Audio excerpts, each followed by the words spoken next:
Yeah, fine. As a backup, I'm getting one more recording done. So yes, so we are now in what is the second shloka we just completed of the 15th adhyay. Let us continue with the third shloka. Krishna says, Narupamasyeha tathopalabhyate nanto na chadirna cha sampratishtha ashwatthaменam suvirudhamulam asangashasrena dhridena chitva. What is it? Krishna says this inverted Ashwatha's form on earth is inconceivable, neither beginning nor end, nor foundation is perceivable. With the sharpest saber of detachment alone can one sever and escape from its roots that entangle the being forever. So, as if there is some taxonomist sitting immediately and he would have started drawing this inverted Ashwatha tree, immediately Krishna says, the Rupa Masya, this Rupa you cannot conceive by your mind. The form of this Ashwatha, which is inverted, cannot be conceived, neither beginning nor end, nor foundation is perceivable. Do we remember something in the Gita which did not have a beginning or end, or it's I'm unable to identify where it begins, where it is, where is the middle, where is the end? Do we recollect some part of the Gita? Anybody? Vishwarupa. Absolutely. Yes, Totally, Devprati. totally Yes. form. Yeah. Yes, the Vishwarupas, which is that vast, it is that great, and Krishna is saying that this Ashwatha tree, not by your mind, you'll not be able to identify its form just like that. How can you escape? There is a weapon, there is a sword that we are having. What is that weapon? The Shastra is Asanga. Sanga means Company. attached. Yes, sorry. Ji? Company. Sanga means company. Sanga also means attachment in Yeah. Sanskrit. So Asanga means non-attachment. He's calling non-attachment as a weapon. Elsewhere, we saw non-attachment as a freedom. Meaning, when you are not attached, you are free. Free to do what? Free to do what is right, free to experience life, free to understand the truth. Otherwise, attachment comes in between. So here Krishna is saying this is the weapon. Elsewhere it will be called, there's another word for this. It's called Mukta Sangha, free union. Mukta means free. Free. Sangha means united. How can you be free and still united? Is it possible? United yet free. United with the Supreme. Okay, united with the Supreme and free from all the troubles of the people around us. That is something everybody wants. But now let us visualize a relationship. Say two lovers. Can they be united and free at the same time? No, you must listen to me. You did not send me this message. That means you don't care for me. We want this type of relationship only, is it? Or we want that kind of, I think everybody aspires for that only. No, a free union, meaning you are so free that you are free to, free to fly like a butterfly wherever you want. And at the same time, this freedom is not lost, or means that that union is not lost because of this freedom. Means there is no bandhana, and yet the people are connected. I think that is the relation, that is the ideal one, and that is required in every relationship, isn't it? The moment this is missing, what happens? It becomes an eyesore, or it becomes troublesome, it becomes irritating. No, I don't like this person. This person is too possessive, this person is too angry, this person is too cranky. Nobody tries to accept, that's all right, it is attachment. I want attachment, so this is side effect, I will accept. Nobody accepts that. So this aspect of attachment is a problem which we don't realize. Many times it's like sugar coated, so we don't realize it. But that is because of the emotions. As long as we are attached, we will not be free. And Krishna is saying, Arjuna, this weapon of the non-attachment that will free you from these roots of this Ashwatha tree and escape from the roots that entangle the being forever. No, that's oh, forever. Meaning we can go through entire lifetimes trapped without realizing, without transforming. Many people go through entire lifetimes without changing. I know of a person, I've seen that person from close. That person has done was doing everything right. Good job, service, all of it for the people through the job actually. But the spiritual aspect was something that person was not interested at all. Not now. I'm doing my karma yoga. I'm doing karma yoga. What has Krishna told in the Gita? I will tell you what's there in the Gita. So this person had a better understanding of Gita than Krishna because he said Krishna is telling you to have attachments, but not for yourself, have attachments for others. That was his, what we can say, approach. Fine. But after a while, your job is not with you forever, isn't it? A time comes when you'll have to either you reach the highest point of the job, after which there's no further progress possible, and then some time comes, no, where a person has to retire, leave the job. What next? Well, if you are ready, you are calm, you're peaceful, you will go into the next state. Like we talk about vanaprasthashram, sannyasashram, all of that. You seek the spirit. But because of attachment, this person is always restless that that person's inner calling is never going to take place. What is this?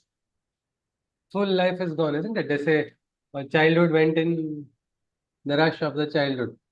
So when I was young, I was busy. I was busy with friends. I was busy with other things. So I did not try to listen to the call of the spirit. Then I got married. I was busy with married life. I didn't get time. Then I had to set up my family. So family life. Then I'm too old to be seeking the spirit. Now, not this birth. Maybe reset it or next birth I'll again think about attempting. That is how this karma bandhana is. Sometimes people go through lifetimes without realizing the truth. That is why attachment is a danger. You get trapped in moha, you get trapped in maya. Realization never comes. Krishna goes on. So again, this Ashwatha tree is a symbolic one.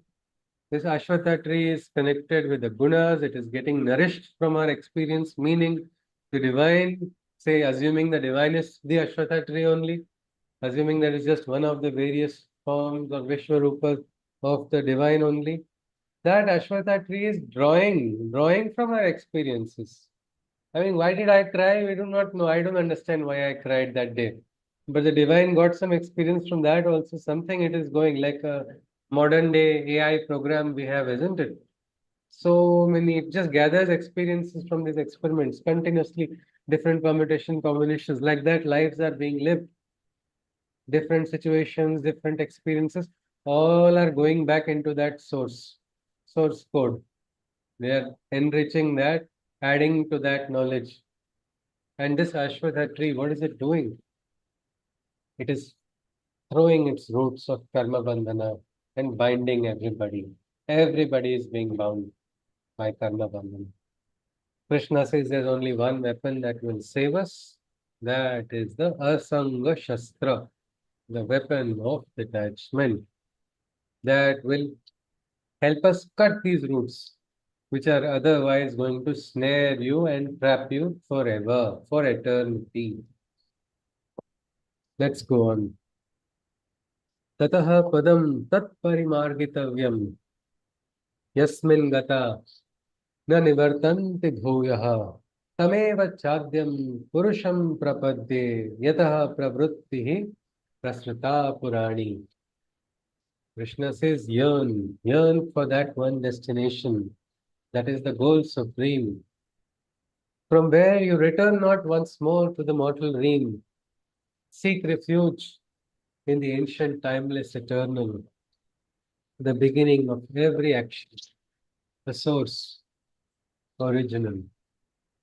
Krishna is saying, connect with what? With that Pratham, that beginning, that Adi existence, which is the existence which brought about the entire Srishti of the Bhuloka. Connect with it is what Krishna is saying. That means what? Somebody who has understood the importance of divinity has already got one freedom, isn't it? Somebody who has realized the existence of the divine, somebody who is able to seek the divine, is blessed indeed, isn't it? Who's already broken from some karma bandhana, who feels the need. Some people say, no, this is not the time. After you grow old, after all your children get married, after settling down, then only you have to think about Bhagwan or God. Why? One person told me that time you don't have anything else to do. You don't have energy to do anything. That is the time you should spend it on God. And when you don't have energy to do, how will you do something? You want to do something, you have to do it when you have the energy, isn't it?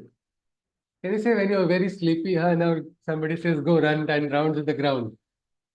What will you say? You will get irritated to that person. You will feel no point telling anything. Let me just go to sleep. Why should I do anything? So, Adhyatma also is the marga that has to be chosen. And when you have all the strength, not out of compulsion or out of boredom, that is something Krishna is saying, yearn for it. Right? It is also said, he or she who chooses the divine is also chosen by the divine. Is the divine wish. One participant had shared the experience during COVID times. Because of COVID, that person had no option but to study the Gita. Otherwise, this person would not have read the Gita. And this person said, my father would always read the Gita, but I never read the Gita. I would carry the Gita with me every time I went in a flight. Why? If something happened to me, I at least had the Gita with me, is what that person felt. But he never felt like reading, and that person was an extensive traveler. He said, I've traveled hundreds of flights. Every flight I had the Gita with me, but not once did I bother to read it. So COVID time for him was chosen by the divine, so that Gita enters his life. That is something. There are times which come, we have to identify. That is a yojana. And who is doing that? It is the divine. How is he doing? Why do we need to know how? Let him know how he is doing. That's his higher consciousness, higher calculations. Here we are struggling with basic arithmetic. What his arithmetic is something which will keep them away. Forget it. Must be higher than the biggest, highest order differential equations, the integral, whatever it is. Calculus, forget it. It is divines. But this we must realize that the need must come in our life, and that need should not come out of a force, compulsion. You don't have to be forced by nature to seek the divine. Do we have to experience a shock in life? It's not required. It's not required. But many times people don't realize then the divine has, you know, no option. He says, sorry, I have to give you a punch in the solar plexus. And he gives it with a smile. We only then feel very bad afterwards. Let us continue. Krishna goes on. Nirmana moha jita sanga dosha adhyatma nitya vinivritta kamaha dvandvair vimuktaha sukha dukha sanyaihi gacchantya mudhaha padamavyayam tat.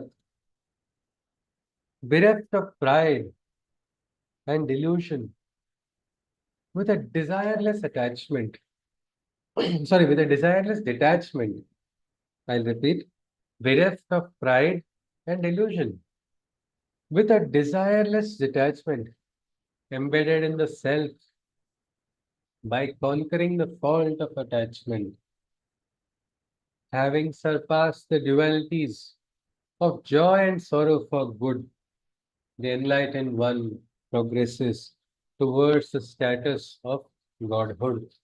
The padam avyayam, that pada, that highest pada, from which there is no descent, when there is no loss, that being goes to that state. By doing what? Krishna is hammering and repeating. He's calling attachment a fault. Can we accept attachment now in our life after we have seen all of this that Krishna says? Yes, anybody?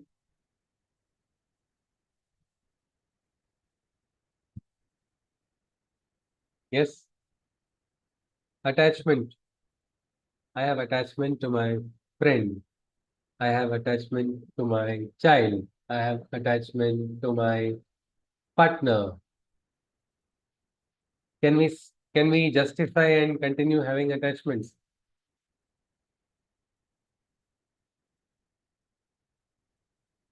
Or is it going to now Krishna is going to break all my relationships? He's going to make me a what we can say completely everybody's afraid of that only, no? So they say don't read the Gita. Many people who have not read the Gita only tell that, no, don't read Gita. Has anybody who has read the Gita told you don't read it? No. Only those who have not read because they are afraid. They're afraid that they will lose. They will lose everything if they lose their attachment. That's not the case. You'll not lose your relationship. You will instead learn to be a better friend, better father, better mother, better lover, better what we can say student, better guide, better politician, even better criminal, maybe. Who knows? Dutam Chaleta must be that's a shloka, isn't it? But again, better criminal in the sense, unless that person is working for the law, I don't think anybody needs to, for the dharma's sake, I do not see any other reason why one will have to go into a different path. But this fault of attachment, Krishna is again and again saying, bereft of pride, bereft of delusion. Life gets spoiled, relations get spoiled, experience is destroyed because of attachment. Truth is also not realized there. I was attached, so I felt it is okay if my child did this. So said poor Dhritarashtra, a loving father. Can anybody contest the fact that he was not a loving father? No, he was a loving father. He cared for his children. But what did attachment make him do? He pushed them into the wrong direction because of attachment. As a father, he could have caught the ear of Duryodhana. Duryodhana, you are forbidden. Henceforth, you will not have any connection with me if you do anything wrong again towards the Pandavas. He did not do what was required. That led to the entire downfall. So attachment brings our downfall. This we must hammer it. We must understand it. It does not mean we have to become indifferent. Can mother lose the mamatva? No. The feelings are not going to be destroyed, or you will not cease to have them. Only you will understand. You will understand how to control them. You will understand what is to be expressed where and what is the nature of that expression also. Let us go on. Krishna says, but this is a very difficult aspect. That is why Krishna says Godhood is possible if you experience it. Tukaram had got that experience, isn't it? By in what we can say, crossing the duality of joy and sorrow, becoming one. Tukaram's financial positions were not very good, isn't it? Anybody knows of his story? He was actually, I think, he was what was his profession? It was to lend money, no? Anybody has heard about Tukaram? And his wife was very irritated with him. He has absolutely zero interest in business. He's not able to look after anything. He and his God, what is he doing? God only knows. Whether or not he's doing also, I have a doubt was her approach. But he was connected at all times. In the best of the best moments and even in the worst moments, that disconnection was not there. Even when his all his works, when all his writing, when all his works were ordered, the Shastri said he is teaching everything wrong to the world. Whatever he is saying is absolutely in contravention to the Shastra. He is causing disrepute to the Shastra and to this village. Henceforth, let us dump all of his writing, all of his work into the river. That also, that will make a person sorrowful, isn't it? If the person is attached to the person's works, it will break a person. But Tukaram was like, he felt sad.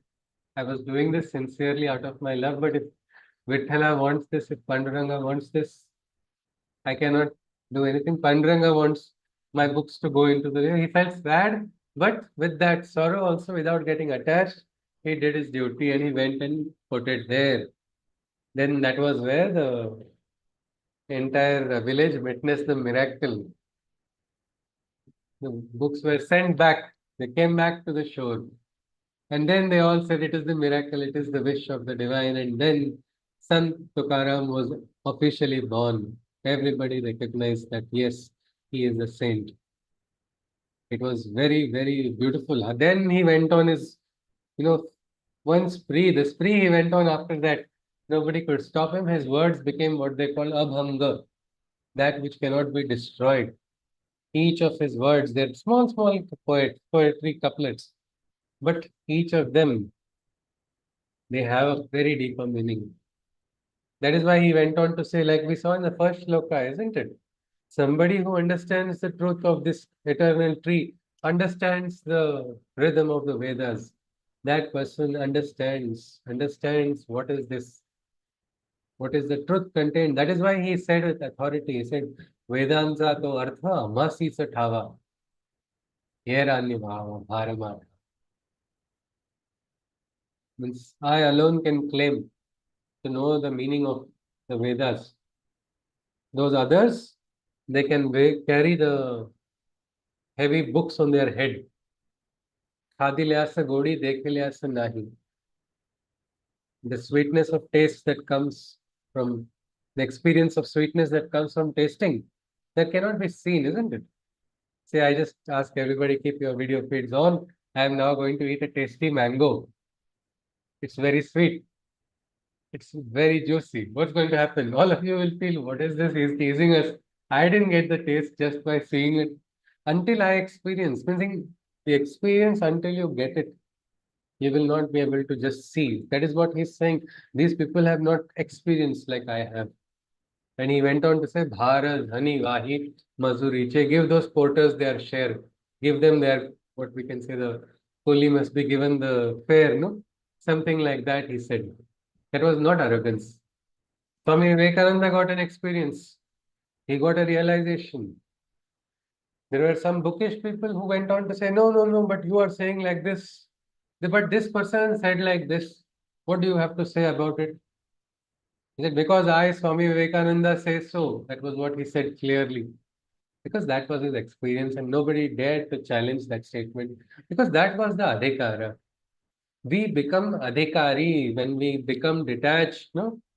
We are able to detach ourselves despite difficult situations in our home, from our dear ones, from our near ones, from ones we love the most, even from them, when we are having that suprahuman strength to detach, we get adhikari, we become adhikaris to receive the higher knowledge. And Krishna says this is how the great enlightened ones reached what we say Godhood, the highest status. Krishna goes on, because there in that status, the clarity is visible, the truth is understood. न तद् भासयते सूर्यो न शशांको न पावकः यद्गत्वा न निवर्तन्ते तद्धामं परम मम. For it is there, the timeless, resplendent one comes to their sight, whose radiance is beyond the fire, the moon, or the sun's light. They return not after having journeyed the distance, for they reach the zenith of the status of my existence. Krishna says, there in that high consciousness, the full truth appears clear. Meaning, when you understand the higher truth, you are not myopic, you have become a visionary. You are able to understand. A mother gets very sad, isn't it, when the son falls down or a daughter falls down. But if it's an inexperienced mother, she feels sad. But who's experienced? A child is learning to go on the cycle. Child has fallen down. Mother will not go running. She'll say, Acha, take it. Let him get up. He needs to understand how to stand up on his own feet. I cannot go in every time. I will not be there every time to lift him up. He should learn. And when the child gets up and starts, then that is where she will also experience happiness. No? But that aspect, the higher truth, until it is realized, we remain in our circles. We remain in the lower circles of Maya, lower circles of attachment. There, Krishna says, in that high consciousness, you come across the truth of that. For it is there, the timeless, resplendent one comes to their sight, whose radiance is beyond the fire, the moon, or the sun's light.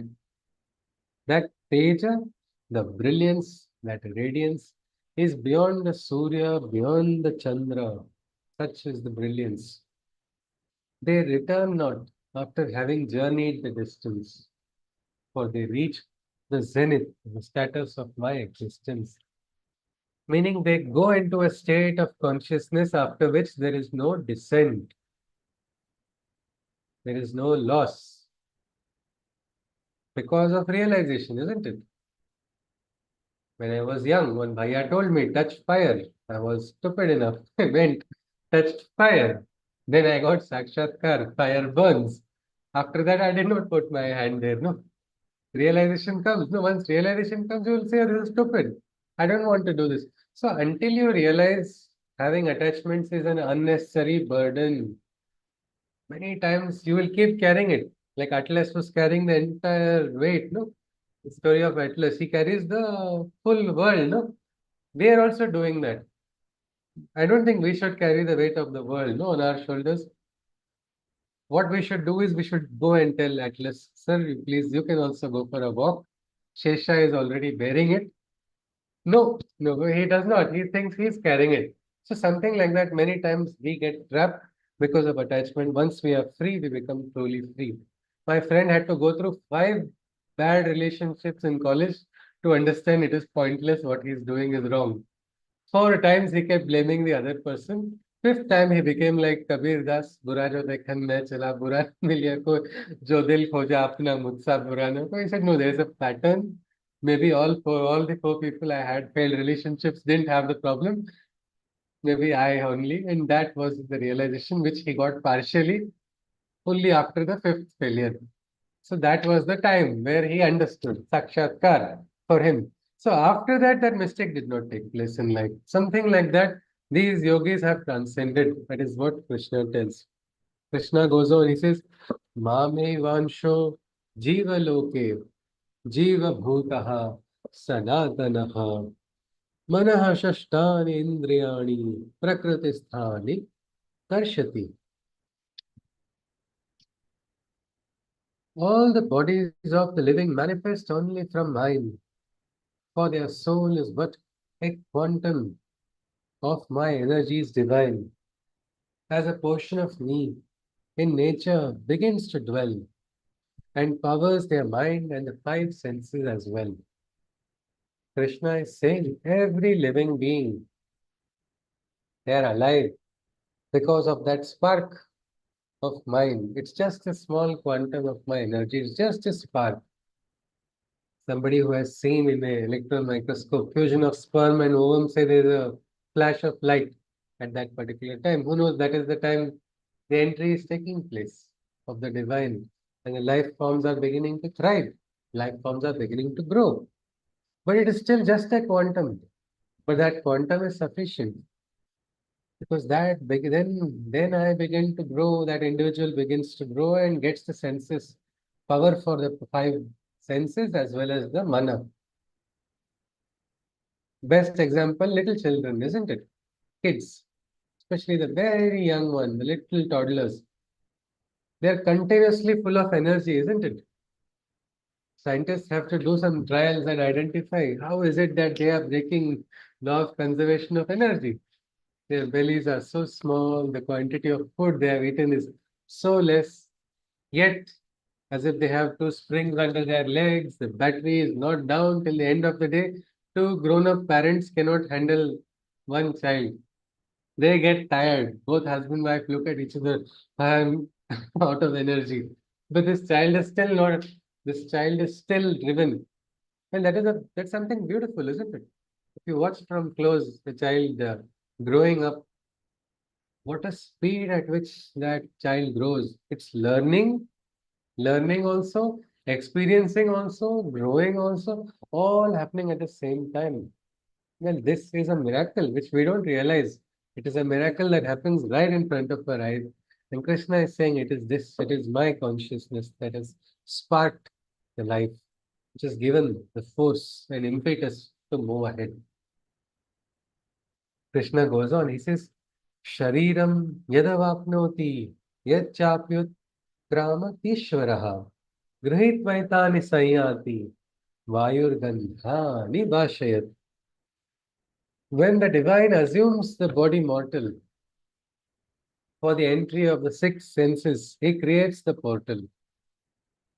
And while leaving the body, he takes them away like the fragrances dispersed by the wind on its way.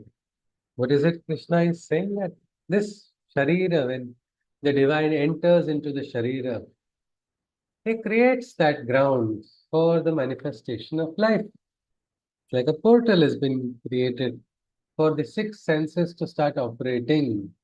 That is what Krishna is saying. The mana and the panchendriyas, all of them start operating. And what happens then when he leaves? This is like a beautiful fragrance. You get a beautiful smell from nowhere. You don't understand from where it came. And then after a while, suddenly it goes away. Such a beautiful person, such a wonderful person. I knew now where is that person? I can't see that person anymore. Where did he go? From where did he come? These are all questions we don't understand. They only trouble us if we are too attached. If we are a little calm, we are able to understand this. This is some interesting game of life which is being played by the divine. We are also participants in that game. We are also there. A very senior neurologist was telling me, he's close to his retirement. I cannot take his name because he might get irritated.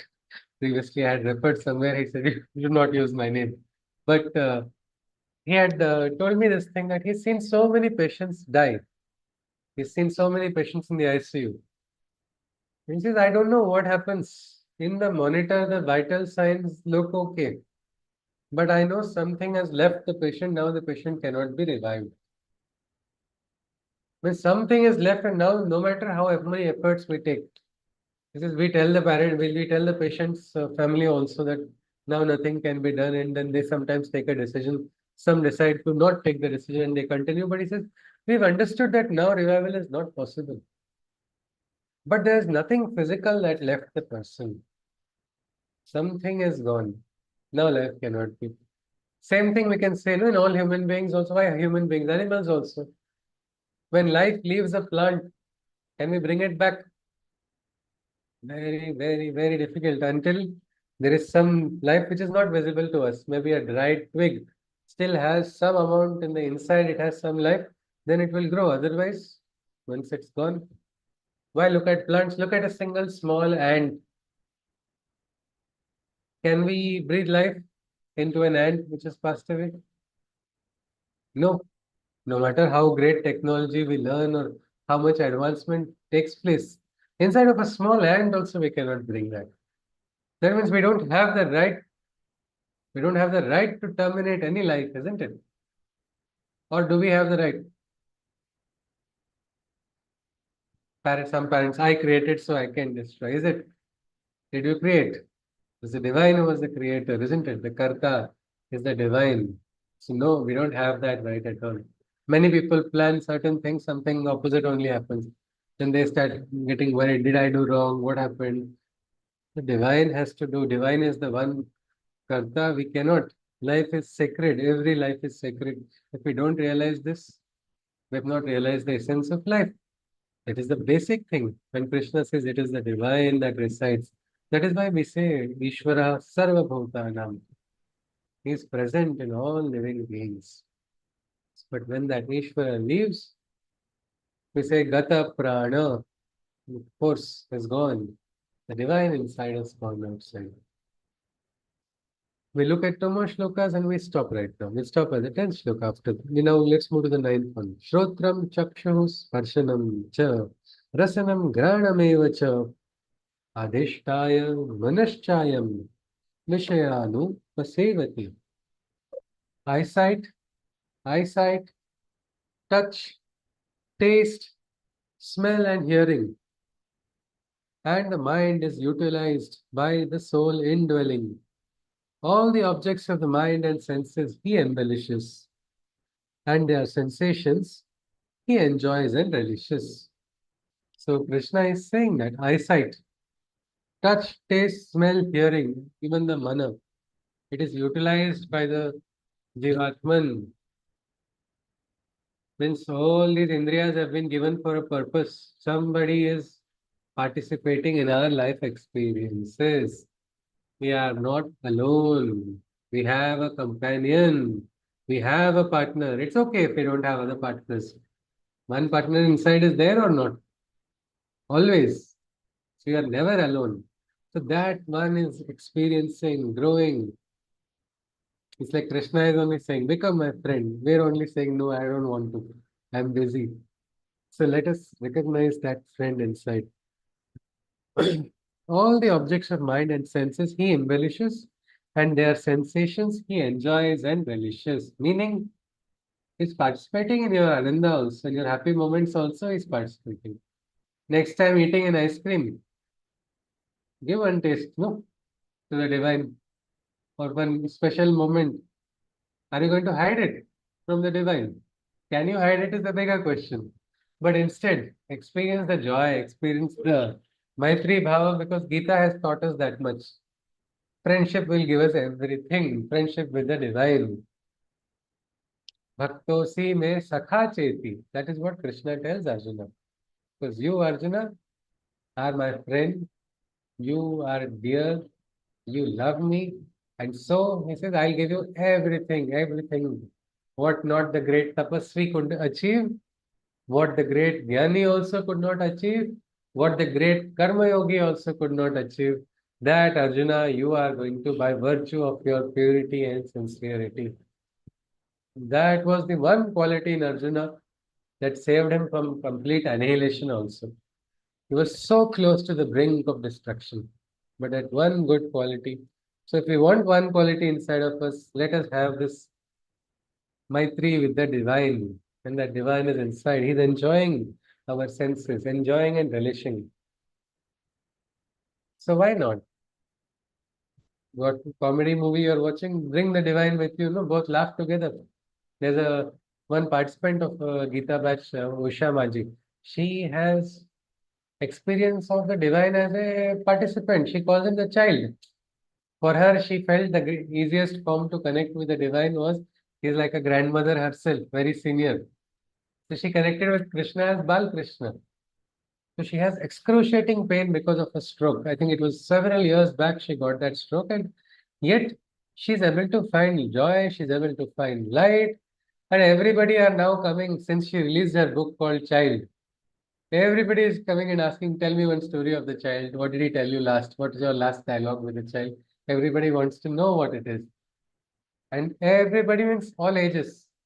Even those who are senior to her, including those who are just say in their 10 years old, 12 years old, everybody is connecting with that. And her Maitri with Krishna, she is always enjoying. So Maitri we can connect because the divine is enjoying and participating in our life moments.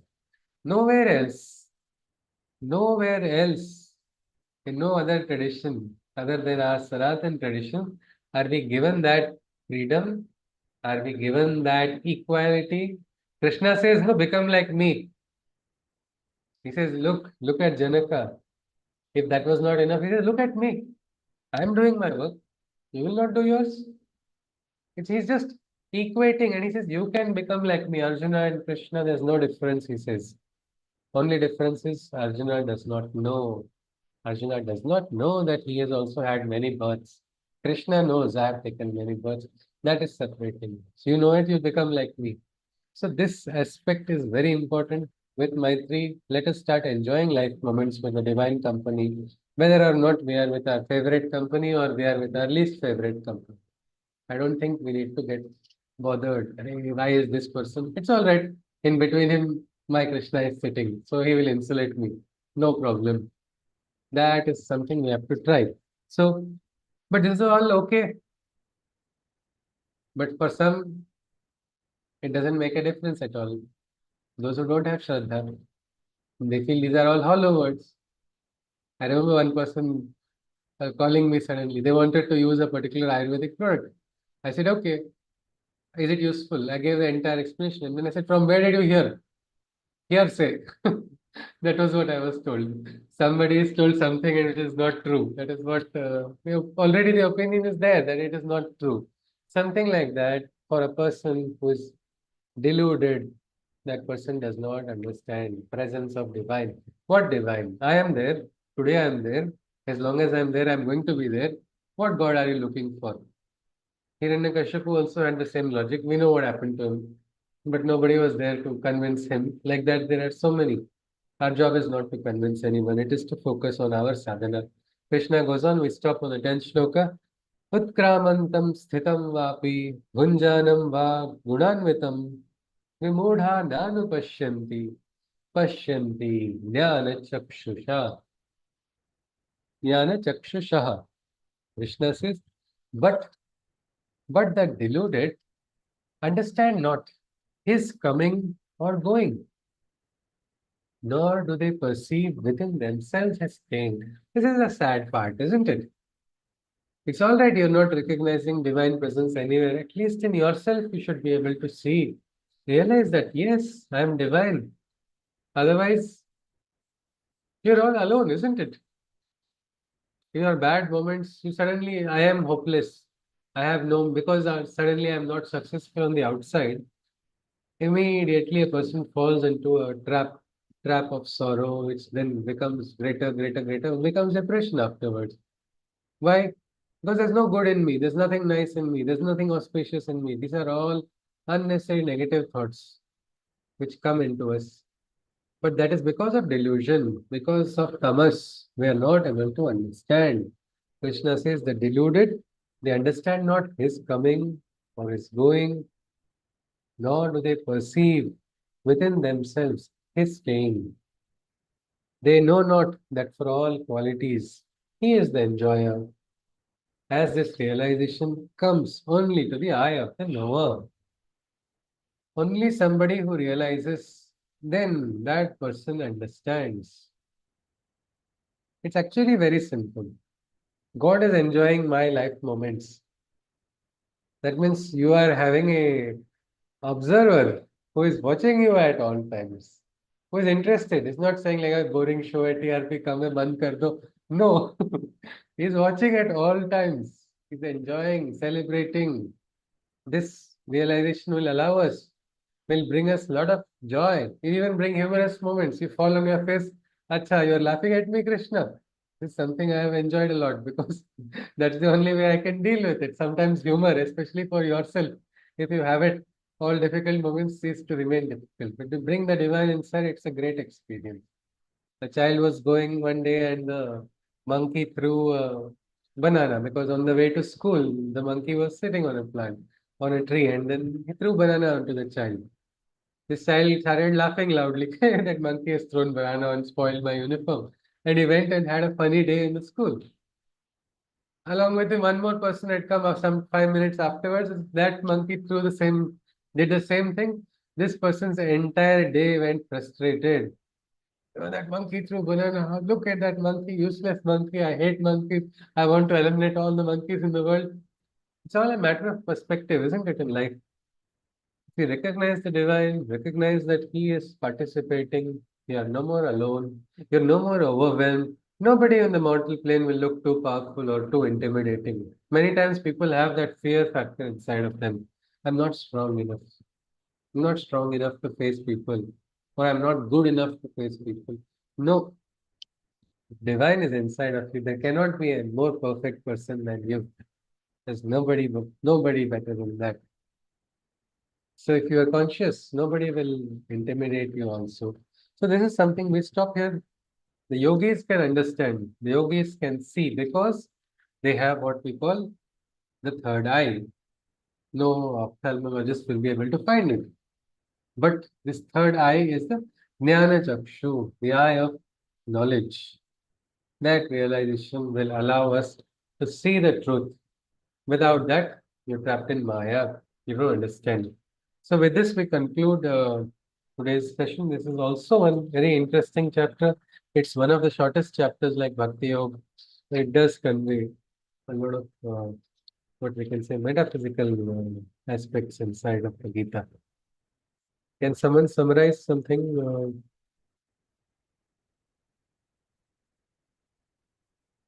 Yes. Anybody? Make God your friend and enjoy each and every moment. Yes, that's a And beautiful. have faith that He is always by your side. Yes, yes, yes, Anjali. That is, I think, the best two-line summary of the entire 10 shlokas. Yes. It's actually very simple if you can practice it. And it is very easy to practice also. Many people say, no, no, it is easy to understand but difficult to practice. No, it is actually the easiest thing to practice. When he's But your friend, convincing नहीं होती ना. huh? अंदर से you are not that convinced. Why is You that? it's easy to believe, लेकिन वो experiment करना और वो जब नहीं, problem आए उस time पे. maybe when you start, no, you start getting the experience. When it becomes experiential, then the question of convincing is not at all required. You got the experience. Sakshatkar has come.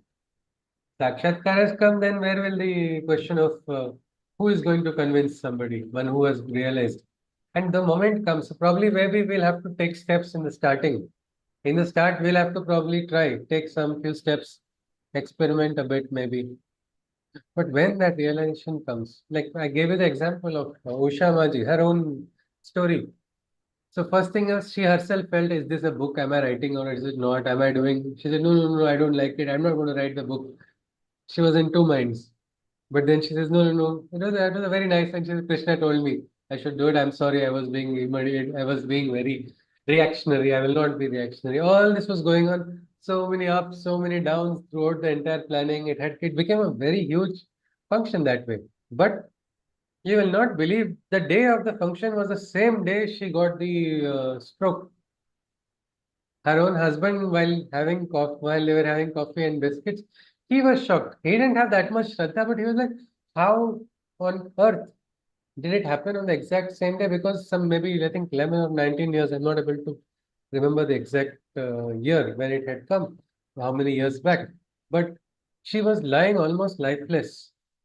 Her husband had heard the plate fall down on that same day. There was her eyes had rolled up for such a long time. She was lying that way. Survival looked very bleak. The doctors also in the hospital had signed got it signed from the husband that they're not responsible. They wanted to use an experimental drug, which was not even fully standardized that time. This is hope. This is the only hope. If you don't have, we don't have that or anything, so you want to take the trial as well, you do it. Husband said, no, if any chances there, let us go ahead. So that same person afterward, and the person has suffers in life because of the stroke, paralysis and all. But have you heard of anybody celebrating a stroke? No. And forget that aspect of she was celebrating with her positive will. We can say the positive spirit, good optimism, all of that is fine. But even she forgot the same day, and I remember because I had talked with her brother to organize that particular day.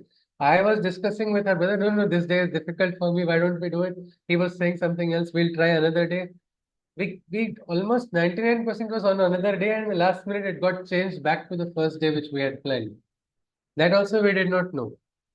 And when that news came, she was just laughing and saying, see, my child does everything.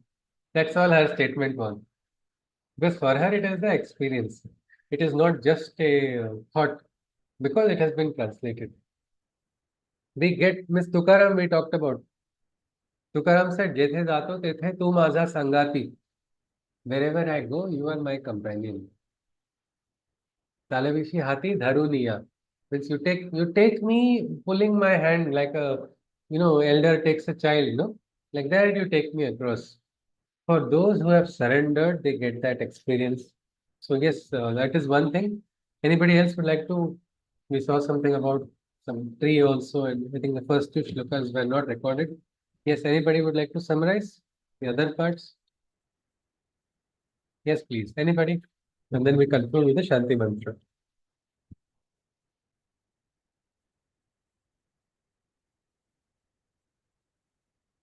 Yes?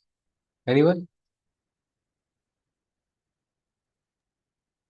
Okay, Chitraji to the rescue again. Okay, thank you. Yeah, we saw about the inverted cosmic tree where the roots are above and the branches are below. So, one who understands this understands the Vedas is something Krishna mentioned. So, it also connects the material and the higher planes. This is again something we saw, and the roots are connected to the karma bandhanas of the Manushya Loka. So, in order to escape from these roots, detachment is the weapon.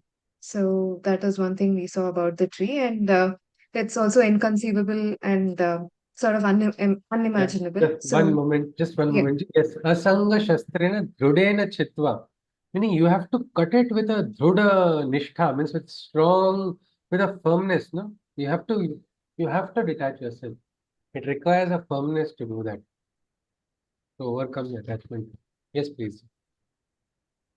yeah, and we also saw that it has no beginning or the ends, and yeah, it's something that cannot be fathomed. And then after that, we saw that the goal has to be to realize the divine and surrender to him, and it's going to free him from the birth and death cycle. And we saw that who reaches the stature of divinity is a person who is prideless and carries no detachment, and one who's absorbed in the self and who's able to conquer the dvandva of joys and sorrows. So Ji, he's the entitled soul. Mukta. And yeah, and then we saw that it is the amsha of the supreme being that is present in all living beings. It is from him the powers of the mind and senses are given. And yeah, the entry of the divine to the mortal Sharira happens via portals that he creates and also takes away while weaving. And yeah, then the Panchendriyas are utilized by the soul and he enjoys the sensations. So unrealized beings don't realize the presence of divinity within them. Only the yogis can See, with the understand this. NRI. Yes, see. Absolutely, Chitraji. Hari Om. So this aspect of Vedas knowledge, it can be accessed by all. We've had so many examples, so many of the great realized ones. Even among us, we have so many. Even in this, like in the ancient times also, but in modern times also, many they may not have studied the shastras.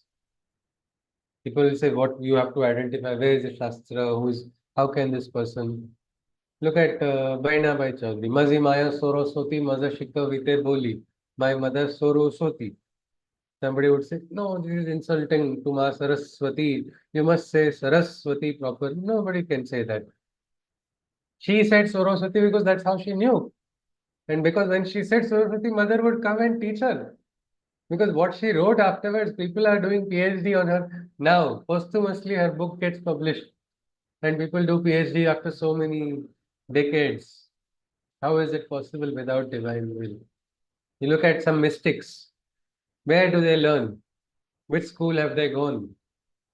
Who is there? Who taught them the Shastras? Nobody needs to teach them the Shastras. Auliyas, they've connected from somewhere directly, isn't it? Connected with what? With that consciousness. And that consciousness is accessible. If it's accessible to them, there is something called principle of uniformity in science also. One truth which is manifest in one place, it will also be manifest in another place if the conditions are the same. So all of these great ones, they were human beings or not? Yes, they were human beings. If human beings are able to experience direct wisdom, get sakshatkar, I think all of us also are in the same category. We can very well try. But for that, we need to have that yearning. We will have to understand the Agni of the Rigveda, we will have to have that Agni in our hearts to realize. Then the same fire which is outside will also be on the inside and you will be able to understand it. Let us conclude with the Shanti Mantra. If anybody has any queries, you are welcome to ask after the session. Sarve bhavantu sukhinah, sarve santu niramaya, sarve bhadrani pashyantu, ma kasyid dukkha bhag bhavet. Hari Om Tat Sat. Krishna Munde Jagat Guru. Hari Om Punarmilana. Yes, we'll see tomorrow. Hari Om Ji. Any questions? They are welcome. Or we conclude. Hari Om. Hari Om. Hari Om. Namaskar.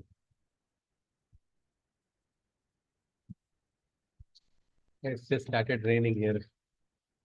Hari Om. Yes, if there are no queries, I can conclude the session today. Yeah, all right. Namaskar.